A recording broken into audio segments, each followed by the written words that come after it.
Hi friends, അപ്പോൾ നമ്മൾ ഇന്നൊരു പോഷകാഹാരം ഉണ്ടാക്കാൻ പോവാണ്. അപ്പോൾ അതിനാദ്യം നമുക്ക് 2 സ്പൂൺ പഞ്ചസാര വേണം.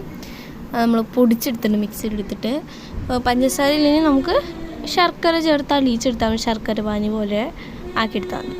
പിന്നെ നമുക്ക് അംഗൻവാടിയിൽ നിന്നൊക്കെ കിട്ടുന്ന അമൃതം പൊടി വേണം. അംഗൻവാടിയിലൊക്കെ ചെറിയ കുട്ടികൾക്കൊക്കെ കിട്ടും 2-3 പാക്കറ്റൊക്കെ ആയിട്ട്. അപ്പോൾ അത് 2 ഗ്ലാസ് അമൃതം പൊടി നമുക്ക് എടുക്കാം.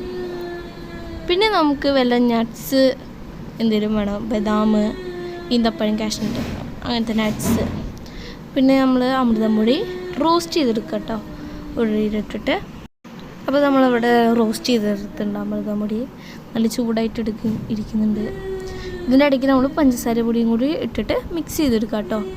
അതെല്ലാം പഞ്ചസാര പൊടി ഇട്ട് മിക്സ് ചെയ്തെടുത്തിട്ട് നമ്മൾ കുറച്ച് ചൂടുവെള്ളം ഒഴിച്ച് നമ്മളൊരു ചപ്പാത്തിക്ക് മാവില്ലേ അതുപോലെ മാവയ്ക്ക് കുഴച്ചെടുക്കാം. കുറച്ച് ചൂടുവെള്ളമാക്കിയിട്ട് ഒഴിച്ചെടുക്കുന്നത്. പിന്നെ നമ്മൾ ആ റോസ്റ്റ് എടുത്ത ഉരുളിയിൽ തന്നെ നമുക്ക് കുറച്ച് നെയ്യിട്ടിട്ട് നമ്മുടെ ബദാമും കാഷ്നട്ടൊക്കെ കൂടി നല്ല രീതിയിൽ റോസ്റ്റ് ചെയ്തെടുക്കാം.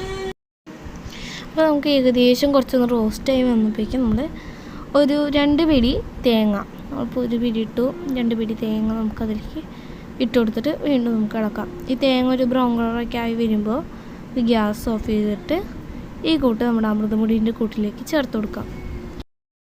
അപ്പോൾ നമ്മുടെ ഏകദേശം ഒരു ബ്രൗൺ കളറ് യെല്ലോ ഷെയ്ഡ് കളറൊക്കെ വന്നു തുടങ്ങി.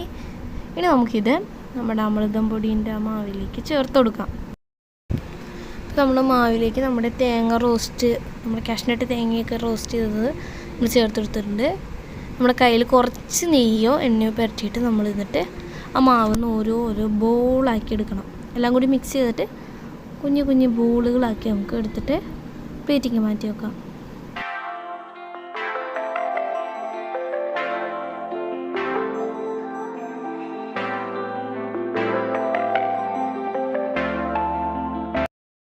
അപ്പോൾ നമ്മുടെ അമൃതം പൊടി കൊണ്ട് ഉണ്ടാക്കിയ പോഷകാഹാരം ഇവിടെ റെഡി ആയിട്ടുണ്ട്. അപ്പോൾ എല്ലാവരും ഇത് ഉണ്ടാക്കി നോക്കണേ.